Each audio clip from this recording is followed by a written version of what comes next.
The FBI in Peace and War. The FBI in Peace and War is brought to you by refreshing, delicious Wrigley's Spearmint Chewing Gum. Enjoy chewing Wrigley's Spearmint Gum every day, as millions do. The lively, long-lasting flavor cools your mouth and freshens your taste.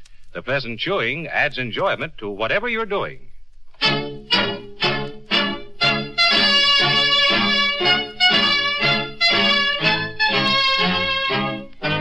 Another great story based on Frederick L. Collins' copyrighted book, The FBI in Peace and War.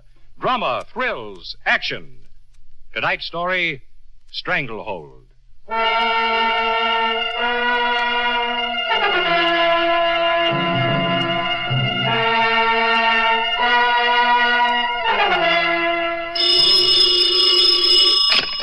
Stephen speaking.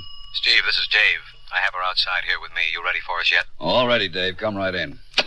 Mr. Decker. Yes. She's coming in here now. But she had nothing to do with this. I told you, nothing at all. I know what you told me, Mr. Decker. Nevertheless... Oh, come in, Dave. I don't know, Miss Jessup. Let me get my hands on him, that's all. This won't take but a I don't moment, want to be in Miss the same room with him even that long. What are you waiting for, anyhow? He did it. He murdered Marty. What are you waiting for? Linda. You shut up. Don't you speak to me. Don't you ever speak to me again. All right, Dave. Come on, Miss Jessup. I hope you get the chair. I hope they fry you. Okay, Miss Jessup, that's enough. Well? She didn't mean it. Linda's all upset. After all, your own brother dying horribly like that. Mr. Decker, Marty wasn't Linda Jessup's brother. What? They were man and wife, married for over 10 years. Married? I'm sorry, but you had to find that out sooner or later. Linda and Marty married? Mm-hmm. Don't you want to tell me what happened now? I don't know. Maybe. I don't know. Would you care to smoke? No, thanks. Mr. Decker, when did you first find out that Linda Jessup was in trouble at the store? What? She told you she was in serious trouble, didn't she? Oh, yes, she told me. When? How long ago? About 2 months or so, maybe a little more. Why don't you tell me about that? Well... It always helps to talk things out. You'll be doing both of us a lot of good. How about it? Can I change my mind about that cigarette? Help yourself. Thank you. Thanks a lot. Well, the way I remember, it was one night after we'd worked late doing an inventory on the furs.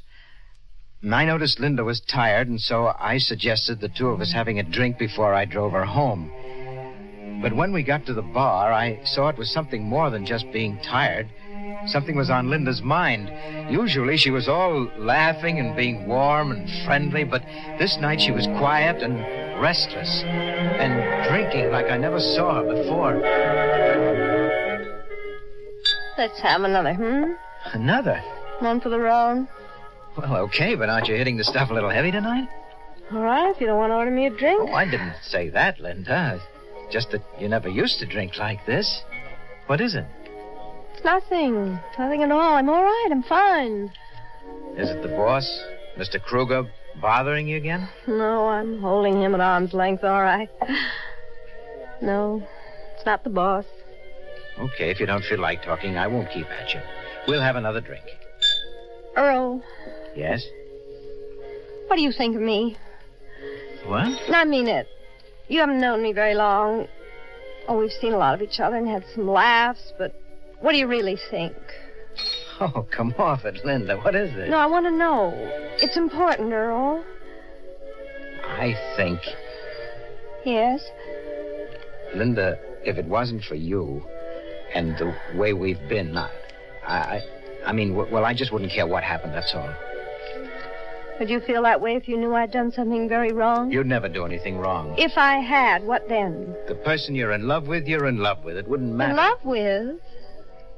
Oh, I guess you've known that. The only thing I didn't do was come on out with it. Linda. Don't say anything more, Earl. Please don't. Earl, I've taken $2,800 of the store's money. What? $2,800 and juggled the figures to fit. You don't mean it. I do it. I mean it. Now what do you think of me? I don't believe you. Well, you will next month when the accountants come around. Linda. I didn't want to, Earl. Honestly, I didn't. But Marty was in trouble with some gamblers, and they said if he didn't pay up... Marty, you took money because of him? He's all the family I've got left, Earl. You've got to understand, you just can't stand by and see your own brother get beat up, maybe killed. Why? Why can't you? He's no good, Linda. Nothing but trouble. Well, I guess I'm nothing but trouble, too. I shouldn't have told you. Now, listen. I've got almost $1,000 saved. Now, you have got to go to the boss, tell him the whole thing, tell him that you'll pay the money back, every cent. Oh, sure, go to the boss. That's all I have to do. You know how he's been after me. You know how he'd be wanting me to pay him back. Linda, you of all people, I still can't believe I that... did it. I stole $2,800. I'm going to jail. Stop saying you still can't believe I'd do such a thing. Oh, Linda, please. I'm sorry. You got a handkerchief? We'll work something out. Please don't cry. We will, Linda. I promise you.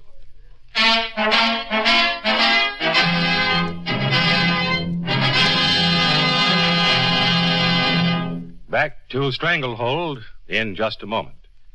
Friends, one reason it's a good idea to chew Wrigley's Spearmint Gum every day is that it satisfies you without being rich or filling.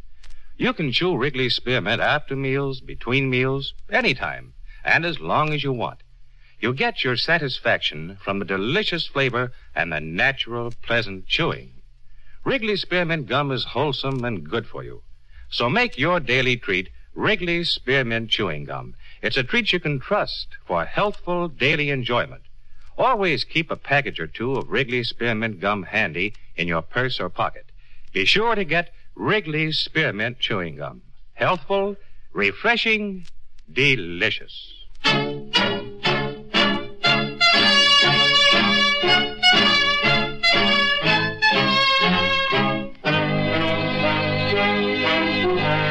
Act 2 of tonight's story on the FBI in Peace and War, Stranglehold.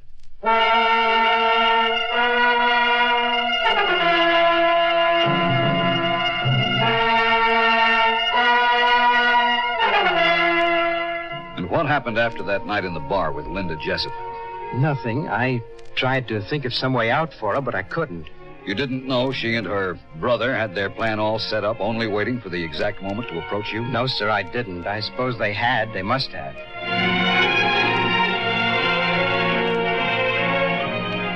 Okay, but there's such a thing as waiting too long. You got to spring it on him sooner or later. Marty, darling, will you leave this to me? Earl's very sensitive. This has to be done just so. Okay, sensitive. But the guy's also so nuts about you, he'd do anything you tell him. Marty. Okay, I said okay. Maybe I just don't like being cooped up in this room so long. I'm even tired of TV. I know. After all, how many Charlie Chan pictures can a man take? But not that I have anything against Charlie. Marty, I know you don't like being cooped up, but don't forget those federal boys are still interested enough in you to... Okay. I said okay, didn't I? Yeah, you said okay. Marty, this is too good a thing to miss out. Sure, I know. I've got to let the first shock sink in. To Mr. Earl Decker, $2,800 is like $28 million. Wait till he finds out you never took a dime. Wait till he finds out you're not my big bad brother. You just leave it to me, honey. We need just a little more time. Okay. Just a few more days, Marty, and I guarantee Earl will be ready to do anything for me. Anything at all.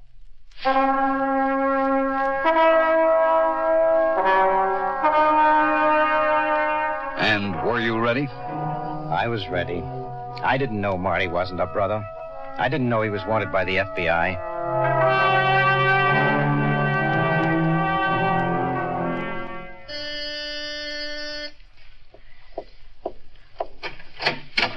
Mr. Sharrow?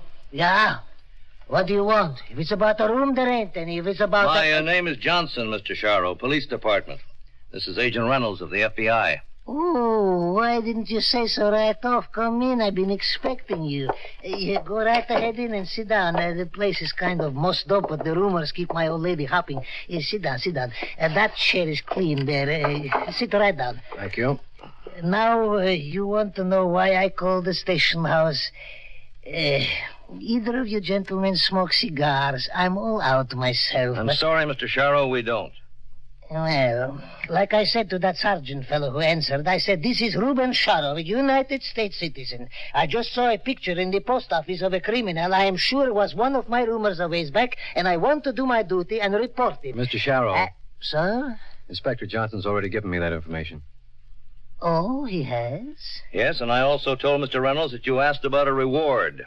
Oh, you did. Well, like I said to that sergeant fellow, I said, I don't care about the reward. But if there is one, I'm positive this rumor was the man. You're positive, Mr. Sharrow? I've got two eyes, haven't I? Minute I saw that picture, I said to Sarah, that's my old lady, I said, Sarah, that is Mr. Jessup. Jessup, eh? That's the name his wife had over the mailbox. His wife?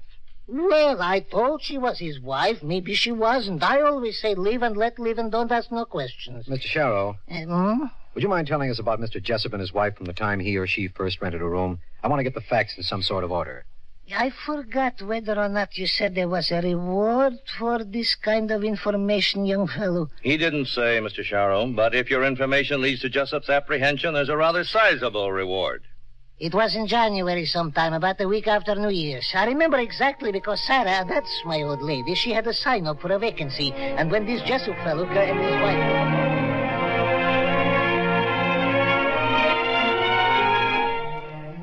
And I didn't know Marty Jessup was wanted by the FBI any more than I knew he wasn't Linda's brother. All I knew was that the girl I loved was in serious trouble, and I'd do anything to help her. And it was about this time that she called you. Yes, sir. One night, very late, I got the frantic phone call from Linda. Hello? Earl, this is me, Linda. Can you come right away? Well, what is it? Where are you? I'm home. I can't tell you over the phone, but hurry, please. Earl, come as quick as you can.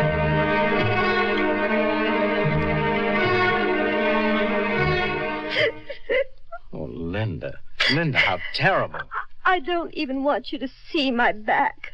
Oh, Earl, it was so awful. Marty hit me and hit me. Linda, honey, shh. I'm here now. It's all right. Oh, Earl, I hated calling you like this, but I was afraid he'd come back. I hope he does come back. I only hope he does. Your own brother. How could he beat you like this? Linda, how? I don't want to talk about it, Earl. But you got to talk about it. Linda. You're hurting me. I'm sorry. I didn't mean to. I know. Oh, darling. No, please, tell me what he said. He said... Oh, what's the use? It's crazy. What did he say? He said he wanted to leave the country. He said I could be rid of him for good if I had the nerve. Rid of him for good? I don't want to talk about it, Earl. Really, I don't. Please, Linda.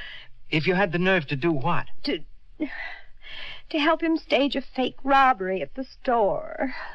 To what? Some night after work, he thought I'd stay until you and the others had gone, and then he'd come in and take enough furs to cover the money that I stole and pay his passage to South America. Linda. I know, it's crazy, and that's what I told him. He got in a frenzy and began beating me up.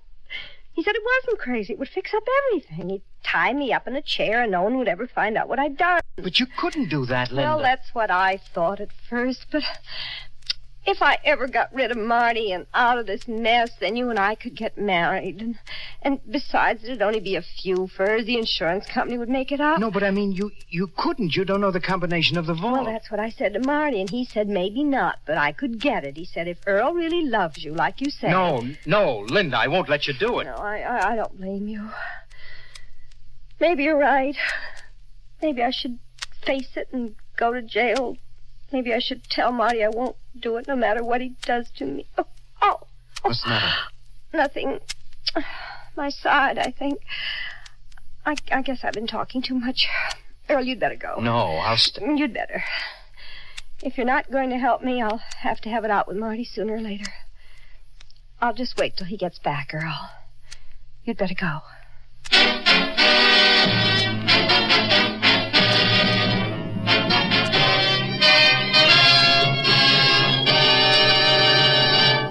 Back to Stranglehold in just a moment. Friends, when you chew Wrigley's Spearmint Gum, that good, delicious chewing just naturally helps to keep your mouth clean, fresh, and sweet. The natural chewing action helps to clean your teeth. The lively, refreshing flavor of Wrigley's Spearmint Chewing Gum sweetens your breath and gives your mouth a fresh, clean feeling. So you see, Wrigley's Spearmint Gum gives you more than chewing enjoyment and satisfaction. It's good, and it's good for you. Remember, too, Wrigley's Spearmint Gum is a long-lasting treat that satisfies you without being rich or filling. Get a few packages of Wrigley's Spearmint Gum next time you're at the store. Enjoy it often, every day, as millions of people do.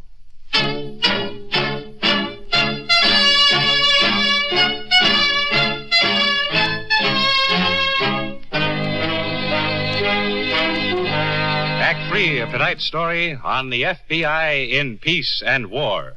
Stranglehold.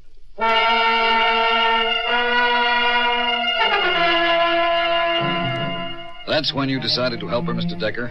To give Linda the combination of the vault? No, sir. I decided to help, but I couldn't let her take part in the fake robbery. I decided I'd have to do that myself. You didn't realize that was exactly what they planned for you to decide? No, sir, I didn't. I didn't realize that she and Marty had been faking other robberies just like this right along.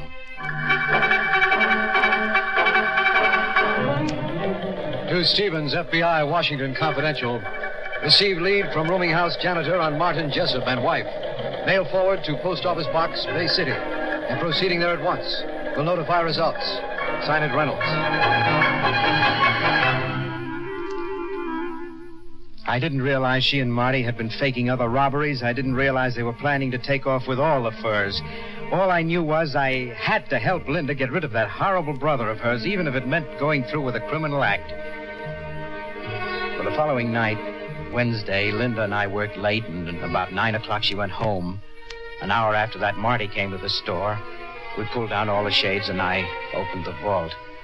I hated the man and everything he stood for, but I sat quietly in a chair and let him tie me up as we had planned. Okay? No, tighter. Oh, I don't want to stop the circulation, pal. You'll probably be here till morning. Never mind, just get this over with. Sure. Where's the adhesive tape? Oh, I got it, don't worry. You sure that's not too tight? My little sis would be real sore if anything happened to her Earl. I'm sure. I'm sorry I had to do this, pal. I'd give anything if I could have just gone away with dough I'd earned. Just make sure you go away, that's all. Oh, I'll make sure. Don't you worry about that. And stay away, because if I ever hear that... You have my word. We made an agreement, didn't we? Don't you trust me? You better tape up my mouth. It's getting late. Yeah, I guess I'd better. The only thing I regret is not standing up for my little sis at the wedding. Would you rather I stuffed your jaw with a handkerchief instead of this stuff? Whichever is more professional, you ought to know. A tape, pal. More professional, only less comfortable.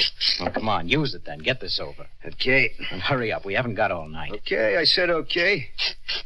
I guess we don't have to go through the routine, do we? Linda left the place early. The stick-up man come in through the side door, which was Jimmy's. You didn't see his face so good because he wore a mask. He forced you at gunpoint to open the vault. I know the routine. Okay, I just don't want you to bungle this for the sake of my little sis. Come on. Put it down. How's that? Put it... can you breathe okay? Mm-hmm. One more strip will do it. I guess that takes care of you proper. Now just sit there nice and quiet while I haul out the furs. This is going to hurt your feelings a bit, pal, but it's necessary, believe me. Gee, what a stack of skins. Must be 300 here, easy. I get a pretty penny for these. 50, 60 G's for sure. What's that, pal? I can't make out what you're spilling. Well, I got to do it, pal. I'm sorry. An opportunity like this is too good to pass by. Oh, I'm going away like I promised, only I'm taking the furs with me. Everyone in the vault.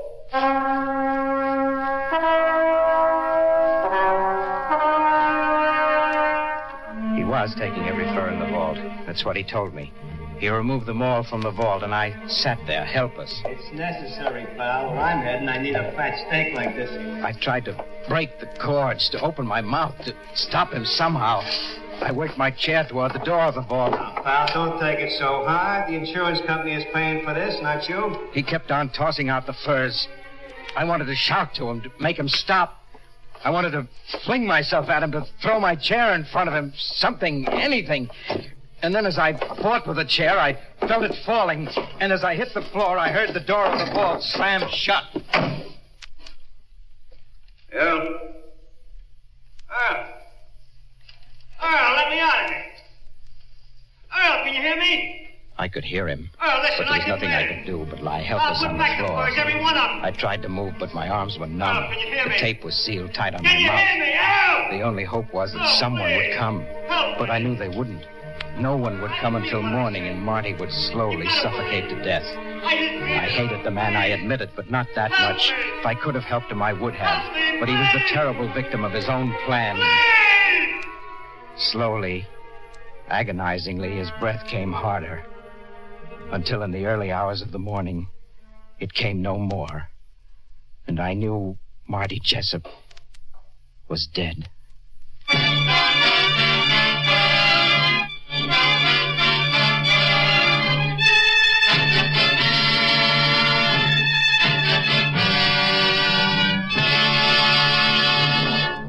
A blue ribbon grand jury believed Earl Decker's story, clearing him of the murder charge. But he was nevertheless indicted on a charge of conspiracy to defraud. Subsequently tried and convicted, he served 8 months of a 1-year sentence. Linda Jessup was given an 8-year term, thus loosening her grip considerably on the stranglehold.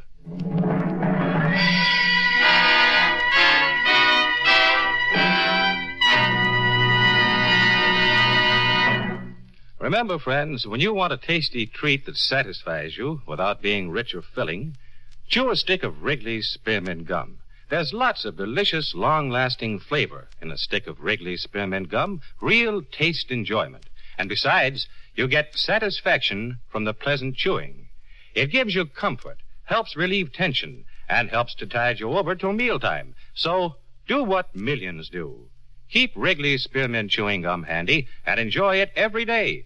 You can enjoy it as often as you want because you know it's good and good for you.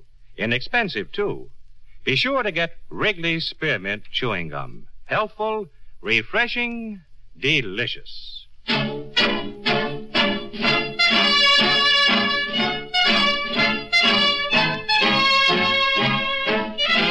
In tonight's story, Elspeth Eric played the part of Linda Jessup. Eric Dressler was Earl Decker. This radio dramatization for the FBI in Peace and War was written by Jack Anson Fink. These programs are produced and directed by Betty Mandeville. All names and characters used on the program are fictitious. Any similarity to persons living or dead is purely coincidental.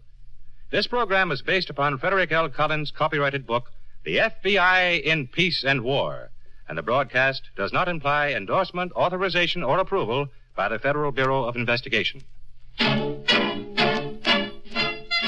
The makers of Wrigley's Spearmint Gum, the refreshing, delicious treat that gives you real chewing enjoyment, invite you to listen to next Wednesday's story, Last Will and Testament, on the FBI in Peace and War.